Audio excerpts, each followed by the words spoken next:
ঘড়ির কাঁটায় বাজে এখন কিন্তু 11:44। হ্যালো, আমি কিন্তু আছি এখন চৌরিগাছা স্টেশনে। একটা কথা তোমাদেরকে শেয়ার করি ছোট্ট করে। এই যে ফ্রি শব্দটা, আমরা কিন্তু ফ্রিতে সবার কাছে খাবার খেতেও ভালোবাসি, আবার জিনিস নিতেও ভালোবাসি।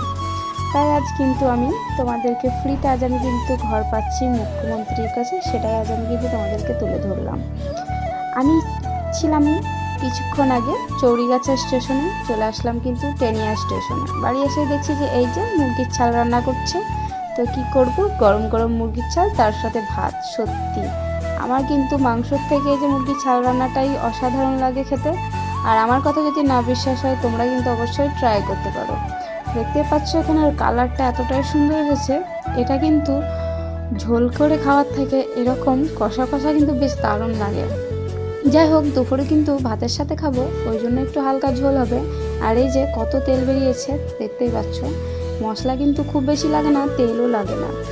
তেল যে 100%-এর মধ্যে 10% দিলে এখানে যে এতটা পরিমাণ তেল বেরোবে তোমরা ভাবতেই পারবে না। এই যে আমি কিন্তু দেখিয়ে দিলাম, এটাতে এতটাই পরিমাণ তেল বেরিয়েছে। আর এই যে খুব সুন্দর করে কিন্তু রান্না হয়ে গেল। আর বাকি রয়েছে কিছু, ওগুলো হবে আমাদের টমির জন্য রান্না।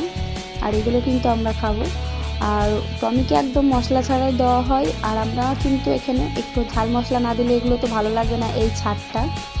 চলো, এদিকে রান্না আমার কিন্তু প্রায় কমপ্লিট হয়ে গেছে। এবার আমি কিন্তু একটু ট্রাই করে দেখবো কেমন হয়েছে ঝাল লবণের দিক থেকে।